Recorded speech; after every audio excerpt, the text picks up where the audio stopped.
بسم الله الرحمن الرحيم. الحمد لله رب العالمين، والصلاة والسلام على رسوله الكريم، أما بعد. أعوذ بالله من الشيطان الرجيم. بسم الله الرحمن الرحيم. الحمد لله الذي أنزل على عبده الكتاب ولم يجعل له عوجا قيما لينذر بأسا شديدا من لدنه ويبشر المؤمنين الذين يعملون الصالحات أن لهم أجرا حسنا. صدق الله العظيم. معزز بزرگان دین، نوجوان دوستو، اس مبارک گھڑی میں ہم سب بارگاہ رب العزت میں حاضر ہیں. اللہ تبارک و تعالیٰ کا احسان اور فضل ہے.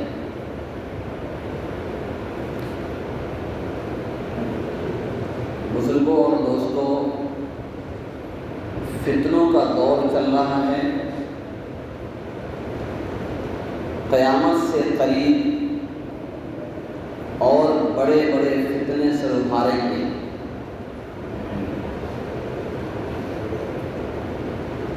فتنوں کی سرکوبی اور فتنوں کے مقابلے کے لیے اللہ رب العزت اپنے برگزیدہ بندوں کو بھیجتے رہے ہیں اور بھیجتے رہیں گے. حق و باطل کا معرکہ روز اول سے شروع ہوا تھا اور آخر تک رہے گا.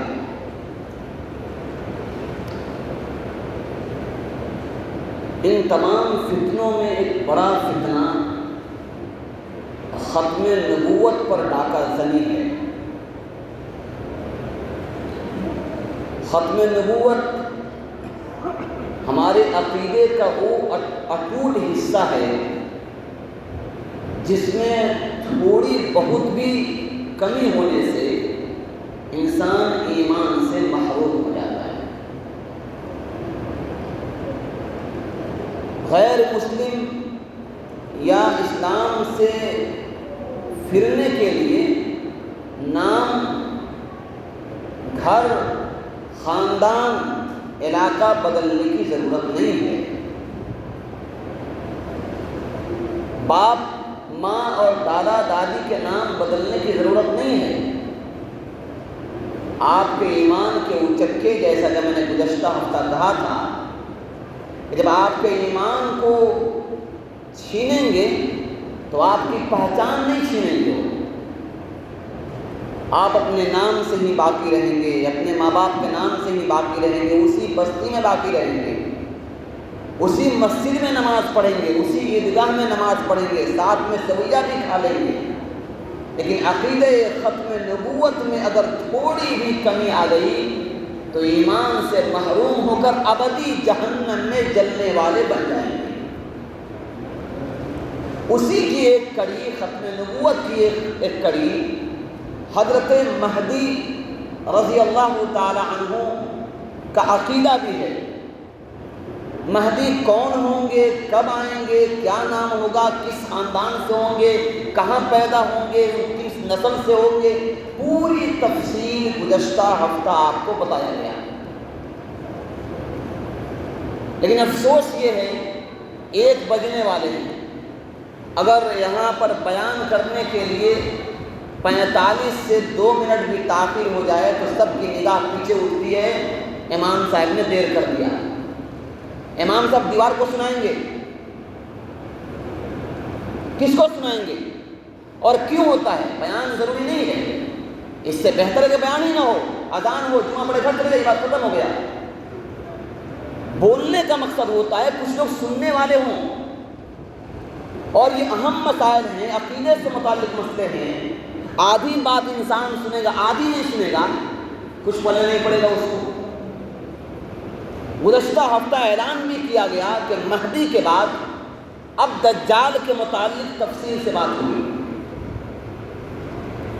ہماری نوجوان نسل کو کوئی پرواہ نہیں ہے کہ دجال کون تھا، مہدی کون ہوں گے، عیسیٰ علیہ السلام کون ہوں گے، محمد رسول اللہ کون ہے، اسلام کیا ہے، کوئی مطلب نہیں ہے. ہمیں موبائل سے مطلب ہے، ساری کائنات ہماری موبائل ہے. نہ خدا رسول کا خوف ہے، نہ احساس ہے. تو کچھ لوگ یہ سمجھتے ہیں کہ تاخیر سے آ رہے ہیں، جان بوجھ کے آدمی تاخیر سے آتا ہے کہ کچھ لوگ پہنچ جائے تو بات سن لے. بہرحال حضرت مہدی کے بارے میں تفصیل سے بتایا گیا تھا وہ کون ہوں گے. حضرت مہدی کے بعد اس زمانے میں فتنے سر ابھار لیے ہوں گے اور فتنے تاریک رات کی طرح چھا جائیں گے. پے بپے فتنے کھڑے ہوں گے. ان فتنوں میں روئے زمین کا سب سے بڑا فتنہ دجال کا فتنہ ہوگا. جناب نبی اکرم صلی اللہ علیہ وسلم کا ارشاد ہے کہ آدم علیہ السلام سے لے کر قیامت تک آنے والے انسانوں تک جتنے فتنے سر ابھاریں گے ان تمام فتنوں میں سب سے بڑا فتنہ دجال کا فتنہ ہوگا. اور آگے اللہ کے نبی نے فرمایا کہ کوئی بھی نبی ایسا نہیں آئے جنہوں نے اپنی قوم کو دجال کے فتنے سے متنبہ نہ کیا ہو، نہ ڈرایا ہو. تمام انبیاء نے اپنی قوم کو دجال کے فتنے سے ڈرایا ہے. اس سے اندازہ کیجئے کہ دجال کا فتنہ کتنا بھیانک ہوگا. سوال یہ دجال کون ہوگا؟ قرآن مقدس کی جس سورت مبارکہ کا انتخاب کیا گیا ہے سورۃ الکہف مشہور سورت ہے. جمعہ کا دن ہے اور جمعہ کے دن میں اس کے پڑھنے کی بڑی فضیلت آئی ہے. ایک فضیلت تو یہ ہے کہ جو شخص سورہ کہف کو جمعہ کے دن پڑھ لے اللہ تبارک و تعالیٰ اس کے دل میں ایک نور پیدا کرتے ہیں جو اس کے قدم سے لے کر اس کے دل تک رہتا ہے اور یہ نور ایک ہفتے سے لے کر دوسرے ہفتے تک ہی رہتا ہے.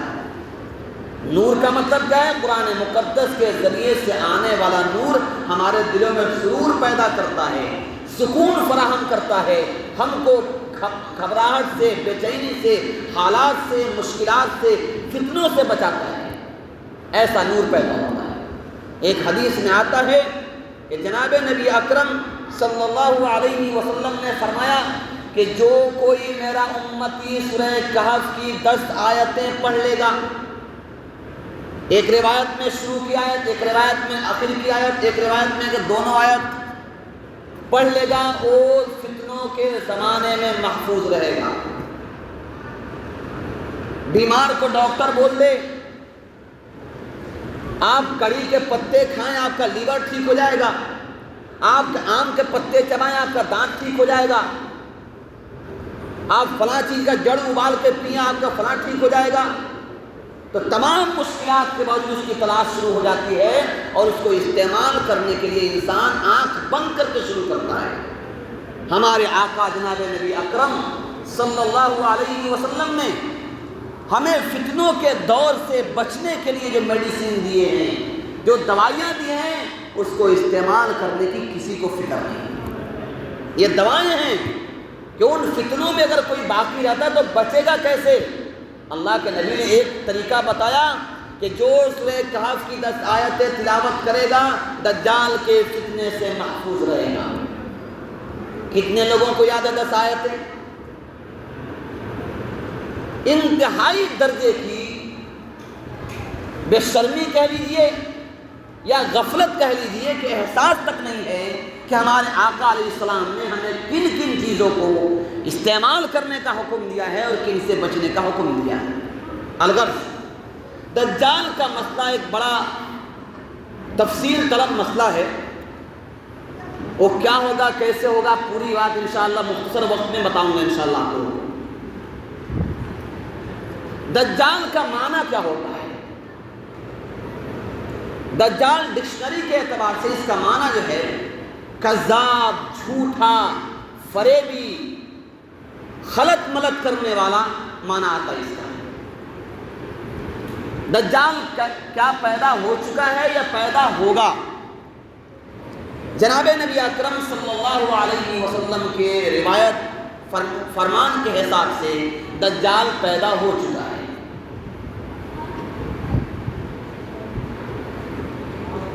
کیا نبی علیہ السلام نے دجال کو دیکھا تھا؟ حدیث پاک میں آتا ہے کہ جناب نبی اکرم صلی اللہ علیہ وسلم نے دجال کو 2 مرتبہ دیکھا۔ ایک مرتبہ خواب میں دیکھا کہ خانہ کعبہ کا طواف کرتے ہوئے آپ نے موسیٰ علیہ السلام کو دیکھا، اور آپ نے خوابی میں دیکھا دجال کو دیکھا۔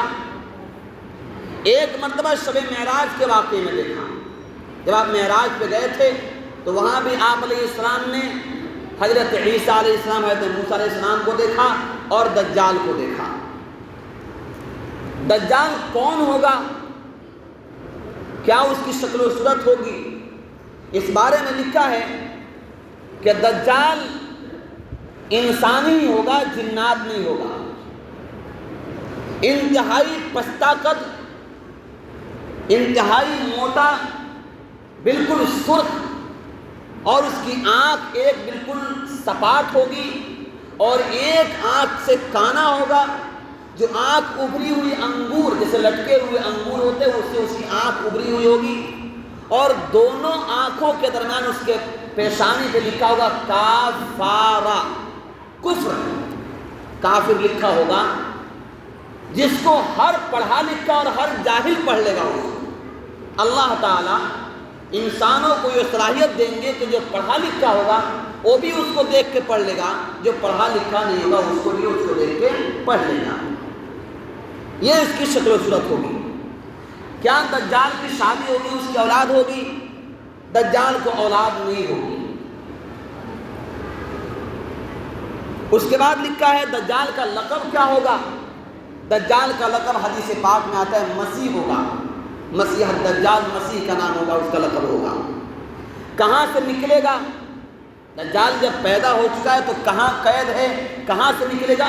اس بارے میں روایات بہت مختلف ہیں، لیکن اتنا ہے کہ جب اس کا خروج ہوگا، جب نکلے گا وہ، تو خراسان ایک جگہ ہے، خراسان کے شہر سے وہ نکلے گا، اور اس کی پیروی کون کریں گے؟ اصفہان، ایران میں ایک شہر ہے اصفہان، اصفہان کے 70,000 یہودی اس کی پیروی کریں گے۔ کالے چادر میں لپٹے ہوئے یہودی ہوں گے جو دجال کی پیروی کریں گے، اس کی اطاعت کریں گے۔ دجال سفید گدھے پہ سوار ہوگا، اس گدھے کی لمبائی چوڑائی کے بارے میں حدیث پاک میں آتا ہے کہ اس گدھے کے دونوں کانوں کے درمیان کا فاصلہ 70 گز کا فاصلہ ہوگا۔ جس گدھے پہ سوار ہوگا اس گدھے کے لمبائی چوڑائی 70 گز کے فاصلے، اس کے دونوں کان کے درمیان 70 گز کا فاصلہ ہوگا، اتنا لمبا چوڑا ہوگا۔ دجال کا دعویٰ کیا ہوگا؟ وہ کیا دعویٰ کرے گا؟ پہلے آئے گا تو دعویٰ کرے گا کہ میں نبی ہوں، مجھے نبی مانو۔ پھر چند دنوں کے بعد وہ دعویٰ کرے گا کہ میں خدا ہوں، مجھے خدا مانو۔ وہ اپنے آپ کو خدائی کا دعویٰ کرے گا۔ کب آئے گا وہ؟ اول مرحلہ میں 2 سال سے پوری دنیا میں قحط سالی ہوگی، گلے شارٹ ہوں گے، بھوکمری کا دور چل رہا ہوگا 2 سال سے۔ تیسرے سال میں دجال نکلے گا اور اپنے ماننے والوں کے لیے کیا دے گا؟ اس کے ساتھ روٹی کا پہاڑ ہوگا۔ وہ آسمان کو آرڈر کرے گا، آسمان سے بارش برسے گی، اور زمین کو حکم دے گا، زمین سے غلہ نکلیں گے۔ اس کے ساتھ جنت اور جہنم چلیں گے۔ وہ اپنے ماننے والوں کو جنت میں پھینکے گا، نہ ماننے والوں کو جہنم میں ڈال دے گا۔ لیکن نبی علیہ السلام فرماتے ہیں مومنین کو گھبرانا نہیں چاہیے، دجال کی جنت اور دوزخ ہوگی، اور دجال کا دوزخ اور جنت ہوگا۔ جو اس کا انکار کرے گا اس کو اپنے جہنم میں پھینکے گا، لیکن وہ بظاہر جہنم میں ہو کر وہ مومن بندہ جنت میں جائے گا، اور اپنے ماننے والوں کو جنت میں پھینکے گا، لیکن وہ بظاہر جنت میں جاتے ہوئے وہ دوزخ میں چلا جائے گا۔ اب سوال یہ ہے کہ اس دور میں مومن کہاں سے کھائیں گے؟ وہ تو اپنے ماننے والوں کو روٹی کا پہاڑ لے کر چلے گا، اس کے ساتھ میں سمندر چلیں گے، اس کے ساتھ میں آسمان سے بارش برسیں گے، اس کے لیے زمین غلہ اگائے گی، وہ جو حکم کرے گا وہ ہوگا۔ مومن کہاں سے کھائیں گے؟ حدیث پاک میں آتا ہے کہ مومن کا خوراک تسبیح ہوگا، اللہ کا ذکر اور تسبیح مومن کا خوراک ہوگا۔ یہ حدیث پاک میں صاف لفظوں میں ہے کہ مومنین کا خوراک اللہ کا ذکر اور اللہ کی تسبیح ہوگی۔ دجال کتنے دن دنیا میں رہے گا؟ دجال دنیا میں 40 دن رہے گا۔ اس کا پہلا دن 1 سال کا ہوگا، دوسرا دن 1 مہینے کا ہوگا، تیسرا دن 1 ہفتے کا ہوگا، باقی 37 ڈیز 37 دن عام دنوں کی طرح ہوں گے۔ دجال کن علاقوں میں جائے گا؟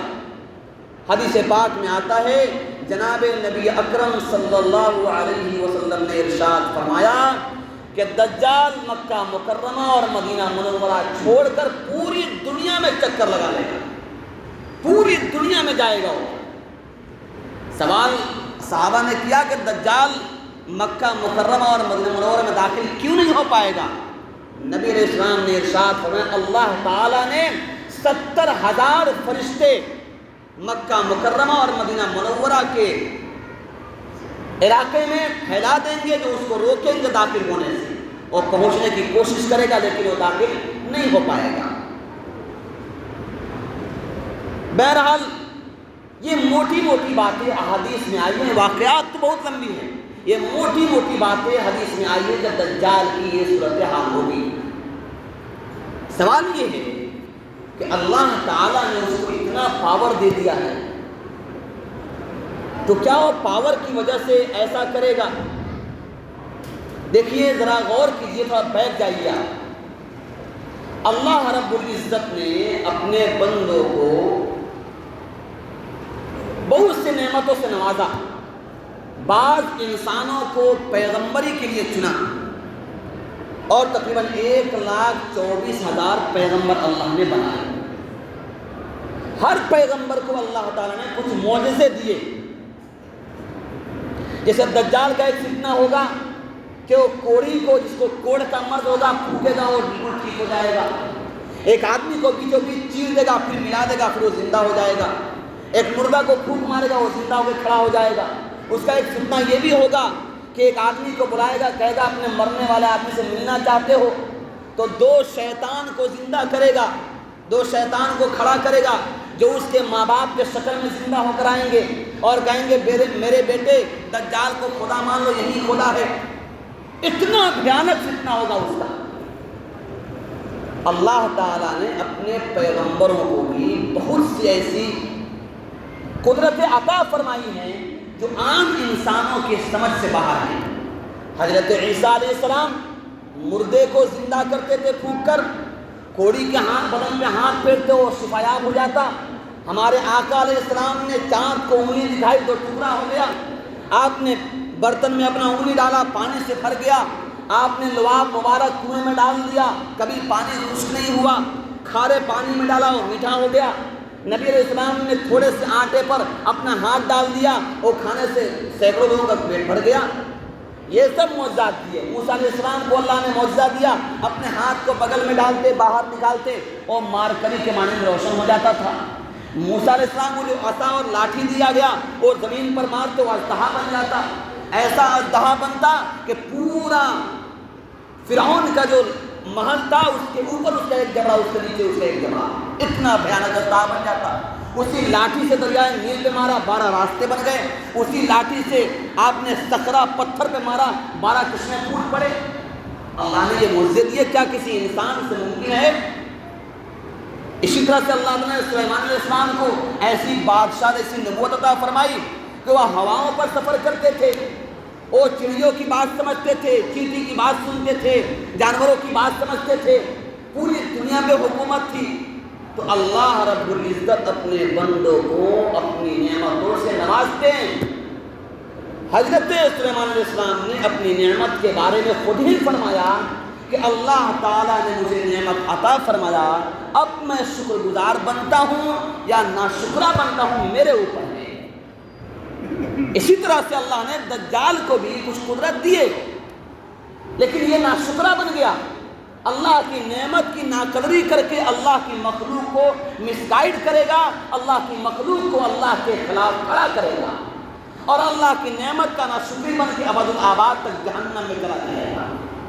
لیکن انبیاء علیہ السلام کو اللہ تعالیٰ نے یہی نعمتیں دی، ایسی بہت سی قدرتیں عطا فرمائی، ان لوگوں نے اس کو استعمال اللہ کے بندوں کو اللہ سے ملانے، اللہ سے جوڑنے، اللہ سے تعلق قائم کرنے کے لیے اس کا استعمال کیا۔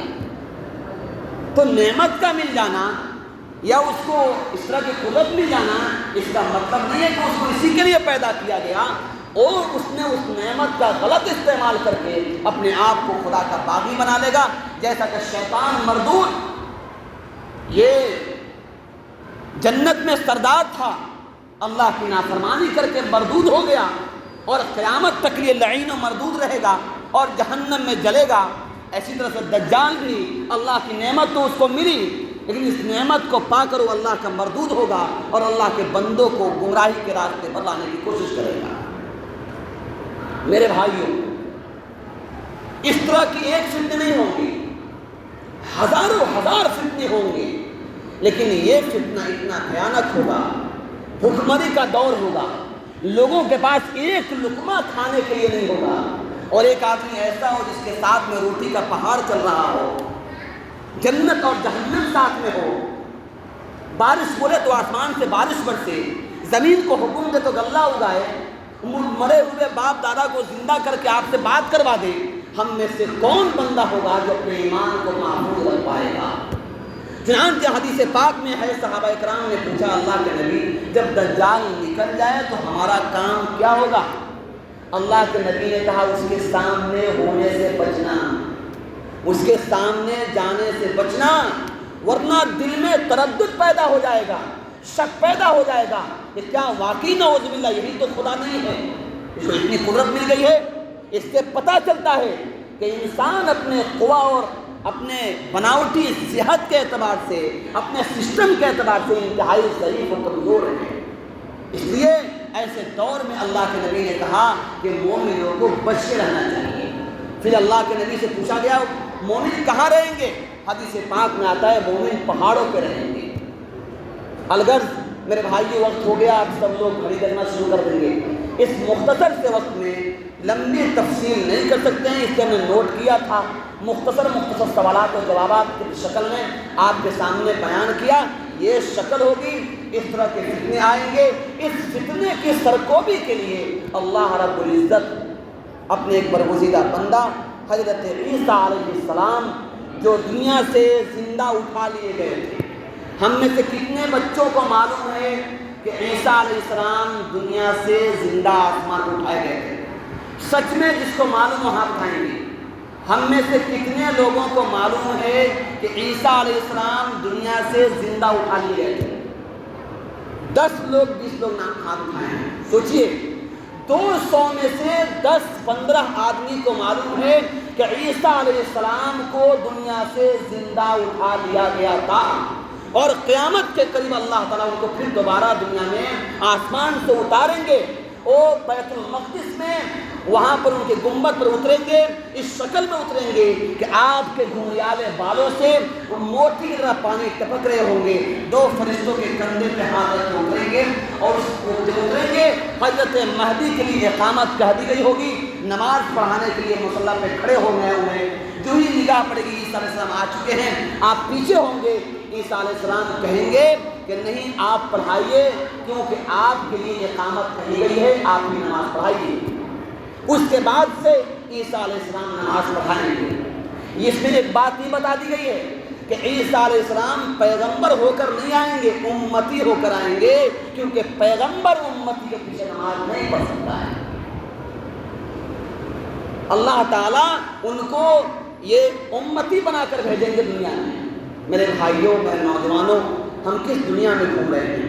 اپنے عقیدے کو مضبوط کیجئے، تھوڑا بہت تو احساس کیجئے کہ ہم مسلمان گھر میں پیدا ہوئے ہیں، ہمارا یہ عقیدہ ہے کہ ہم مریں گے تو اپنے اللہ کے سامنے ہمارا حساب ہوگا۔ ہم آواگمن کے شکار نہیں ہیں کہ یہاں بدعمالی کریں گے تو کتے بلی بنا کر پیدا کر دی جائیں گے۔ ہم یہ مانتے ہیں کہ دوبارہ کوئی چانس نہیں ملنے والا ہے، جو اعمال کریں گے یہاں کریں گے، اس کے بعد کوئی چانس نہیں ملنا ہم کو دوبارہ کوئی دنیا میں نہیں آ سکتا ہے۔ یا تو بدعمالیوں کے نتیجے میں جہنم کے گڑھے میں ٹھوک دیے جائیں گے، یا جنت کی ابدی آرام اور راحت مل جائے گا۔ اس لیے ہمیں احساس کریں، ہمارے عقیدے کو سمجھیں، ان چیزوں کو جاننا انتہائی ضروری ہے۔ یہ چیزیں اس لیے بتائی جا رہی ہے کہ ابھی کل کی خبر ہے، بیتیا علاقے میں قادیانی لوگ، عیسائی لوگ، ایسے شکیل بن حنیف کے کارندے چھوٹی چھوٹی بستیوں میں جہاں پر پڑھے لکھے لوگ نہیں ہیں، عام لوگ ہیں، غربت کے شکار ہیں، ان کے پاس پہنچتے ہیں اور کہتے ہیں کہ تمہاری بیٹی کا شادی کروا دیں گے، شرط یہ ہے کہ جہاں شادی ہم کرائیں گے وہاں کرنا ہوگا۔ اور شادی کس سے کرائیں گے؟ کسی اس بدبخت سے کروائیں گے جو ختم نبوت کا منکر ہے، کسی اس کمینے سے کروائیں گے جو شکیل بن حنیف کو مانتا ہے، پھر اس سے جب بچہ پیدا ہوگا وہ بھی شکیل بن حنیف کا متبع ہوگا، وہ بھی ختم نبوت کا منکر ہوگا۔ اس طرح سے اپنے کارندے اور علاقوں میں گھما رہے ہیں۔ ہمارے علاقوں میں اس لیے نہیں آ رہے ہیں کہ یہاں پر کچھ علماء ہیں، کچھ پڑھے لکھے لوگ ہیں اور پکڑے جائیں گے، اس لیے وہ ایسی جگہوں پہ سازش کر رہے ہیں جہاں پر لوگ پڑھے لکھے نہیں ہیں، جہاں پر دینداری نہیں ہے، جہاں پر لوگ سمجھدار نہیں ہیں۔ ایسے لوگوں کو شکار بنائیں گے، پھر جتھا مضبوط کریں گے، لڑنے تک پر کھڑے ہو جاتے ہیں۔ کل کی رپورٹ ہے، بیتیا کے علاقے میں ایک بستی میں وہ لڑنے لگے ان لوگوں سے جو لوگ ان کا انکار کرنے پہ کھڑے ہو گئے۔ پہلے شادی کا ڈھانچہ دیے، شادی کا ان کو بھاتا دیے، اور فوراً اس کو مان لیے، ہاں کریں گے، پھر بعد میں احساس ہوا انکار کیے تو لڑنے لگے ان سے۔ میرے استاد ماسٹر ذکی احمد صاحب کی رپورٹ ہے۔ میرے بھائیوں، اس لیے ہم مسلمان بحیثیت مسلمان سب کچھ کم فرمائش کر سکتے ہیں، اپنے ایمان کا سودا نہیں کر سکتے۔ ایمان کا سودا یہ نہیں ہے کہ آپ کہیے کوئی اور بھاشا بولیے، لا الہ الا اللہ محمد رسول اللہ چھوڑ کر کچھ اور بولیے، ایسا کوئی نہیں کہے گا آپ سے، ورنہ ہو تو کوئی بچہ کھڑا ہو تو بول دے گا نہیں میں تو کلمہ پڑھوں گا، میں تو مسلمان کا بچہ ہوں، وہ نہیں کہے گا آپ سے، بس اتنا کہے گا دیکھو تمہارے بھی نبی ایک نبی ہیں اور غلام احمد قادیانی بھی نبی تھے، اتنا مان لو، کچھ نہیں کرنا اس کو، بات ختم۔ کتنے بچے ہمارے بتا پائیں گے اس سے؟ شکیل بن حنیف کیا ہے؟ وہی مہدی ہے، اور دجال آ چکا ہے۔ دجال کون ہے؟ دجال کا مطلب ہے فتنہ پھیلانا، امریکہ اور فرانس سے وہ فتنہ پھیلا رہے ہیں اور دجال ہیں۔ ایسے کنفیوز کر کے ہمارے ایمانوں کو ختم کر دیں گے۔ اس لیے آپ سے بہت ہی مؤدبانہ التماس ہے، گزارش ہے، درخواست ہے، میرے بھائیوں اپنے ایمان کی حفاظت خود کریں، اپنے سامان اور اپنے ایمان کی رکشا سوائیں کریں، یہ کوئی اور نہیں کرے گا، ہمیں خود کرنا ہوگا۔ اللہ تعالیٰ سے دعا ہے کہ اللہ تعالیٰ ہمیں اس بات کو سمجھنے کی توفیق عطا فرمائے۔ اللہ نے موقع دیا تو انشاءاللہ آئندہ ہفتے حضرت عیسیٰ کون ہوں گے، ان کا نزول کب ہوگا، قرآن مقدس کی روح سے وہ کون تھے، بڑی تفصیل حضرت مریم کے نام سے ایک سورۃ مبارکہ ہے، اس میں تفصیل لکھی ہوئی ہے، انشاءاللہ اس پر بات ہوگی۔ اللہ تعالیٰ عمل کی توفیق عطا فرمائے۔ وآخر دعوانا الحمدللہ رب العالمین۔ سنت العقیدہ پڑھیں۔